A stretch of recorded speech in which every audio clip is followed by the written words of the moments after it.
네, 부산의 100년 미래를 내다본다는 북항 재개발 사업이 한창 진행이 되고 있습니다. 그런데 이 사업이 계획대로 진행이 되면 북항 일대 고층 장벽이 생겨서 항만과 도심이 단절되는 것으로 나타났습니다. KBS가 확보한 모의 설계 실험 자료를 통해서 이런 사실이 확인이 됐는데요. 취재 기자와 함께 자세한 얘기 나눠보겠습니다. 이슬 기자 어서 오십시오. 네, 안녕하십니까. 저희가 방송에서 북항 일대 개발 이후의 모습을 가상으로 확인을 해봤는데 이 모의 설계 실험 결과부터 한번 정리를 해주실까요? 네, 아시겠지만 이 북항 재개발 사업은 이 부산역을 중심으로 부산항 일대를 아우르는 굉장히 큰 규모의 국책 사업입니다. 네. 항구 도시 부산의 100년 미래를 좌우한다는 말도 있는데요. 최근 들어서 이 북항 재개발 사업이 난개발로 이어질 수 있다는 우려가 나오고 있습니다. 이런 논란을 부채질한 것은 이 사업 예정지에 건설되고 있는 초고층 숙박 시설입니다. 자세한 내용은 영상을 보시면서 설명드리겠습니다. 네. 부산시 의회가 도시건축 디자인 회사의 협조를 받아서 모의 설계 실험을 진행했는데요. 그 결과가 다소 놀랍습니다. 삼복도로에서 부산역 쪽을 바라본 모습을 지금 보시고 있는데요. 고층 건물들로 장벽이 형성되는 것을 볼 수 있습니다. 네. 부산항 앞바다가 거의 다 가려지고요. 저 멀리 있는 높은 산도 가로막히는 걸 볼 수 있습니다. 방향을 이쪽 저쪽으로 조금 틀어서 실험을 해봐도 경관 훼손이 심하다는 걸 알 수 있습니다. 하늘과 바다를 아우르는 조망을 스카이라인이라고 하는데요. 요즘 건축에서 매우 중요하게 다뤄지는 개념인데 이 스카이라인이 매우 심각하게 망가지는 결과가 나온 겁니다. 반대쪽에서 바라보면 이 가로장벽이 만들어진다는 걸 더 분명하게 보실 수 있습니다. 거대한 빌딩 병풍으로 북한과 도심이 단절되는 것으로 나타난 겁니다.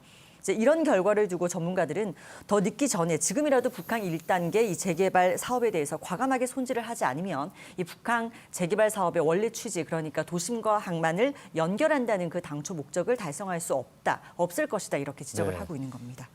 북한 개발 그럼 취지를 살리기 위해서는 기존 계획을 수정해야 된다는 건데 사업이 시작이 된 상황에서 계획 수정이 어떻게 쉬울까요? 어떻습니까? 지금까지의 개발 사업 그 관행으로 보면 예. 이제 이 정도 개발 계획이면 윤곽이 그려졌다. 그래서 좀 힘들다라는 게 좀 아마 팽배했을 겁니다. 그런데 네. 지금은 사회적 분위기가 완전히 달라졌죠. 특히 대규모 개발 사업, 특히 이렇게 북항처럼 부산 전체의 이미지에 영향을 끼치는 사업인 경우에는 전문가나 시민사회 단체에서 끊임없이 요구 사항을 내놓고 있습니다.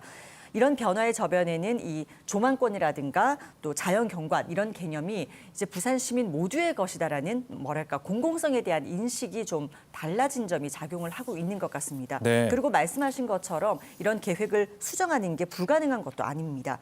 북항 1단계 사업의 경우에는 약 절반 정도 토지 매각이 완료됐고 나머지는 아직 매각 절차가 진행되지 않았는데요.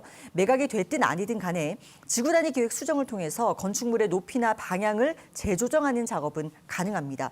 이 사업을 진행하려면 부산시 경관심의위원회를 통과해야 하고 또 도시건축 공동위원회 심의도 거쳐야 하는데 여기서 제동을 걸 수 있다는 거죠. 예. 또 최근 부산시 의회가 북항 재개발 공공성 결의문을 채택해서 개발 계획 수정을 요구하고 나섰고 더불어민주당 부산시당도 북항 재개발 공공성 특별위원회를 구성했습니다. 그래서 최대한 공공성을 확보하는 개발을 할 수 있도록 압박하겠다 이렇게 밝혔습니다. 네, 그러니까 이게 사업 진행 과정에서 또 수정을 할 수 있는 그런 장치들이 좀 마련이 돼 있는 건데 이런 어떤 요구에 대해서 항만 당국의 입장은 어떻습니까?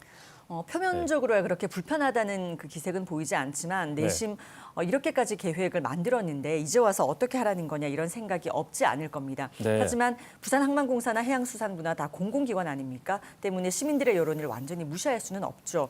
그래서 개발 사업에 이런 시민사회 목소리를 최대한 반영하겠다 이런 입장을 보였고요. 실제로 항만공사가 최근 북항 1단계 이 매각 예정 토지에 대해서 개발 방향을 재수립한다면서 용역을 진행하고 있습니다. 용역 사업자가 선정이 되면 앞으로 매각 예정인 토지와 랜드마크 땅 개발에 대한 방향 설정을 하게 되는데요. 이번 용역이 발주된 배경 역시 이런 최근의 난개발 논란을 의식한 게 아닌가 생각됩니다. 네. 실제로 부산항만공사가 좀 그동안 난개발을 부추긴 측면도 있지 않냐 이런 비판이 있기도 했고요.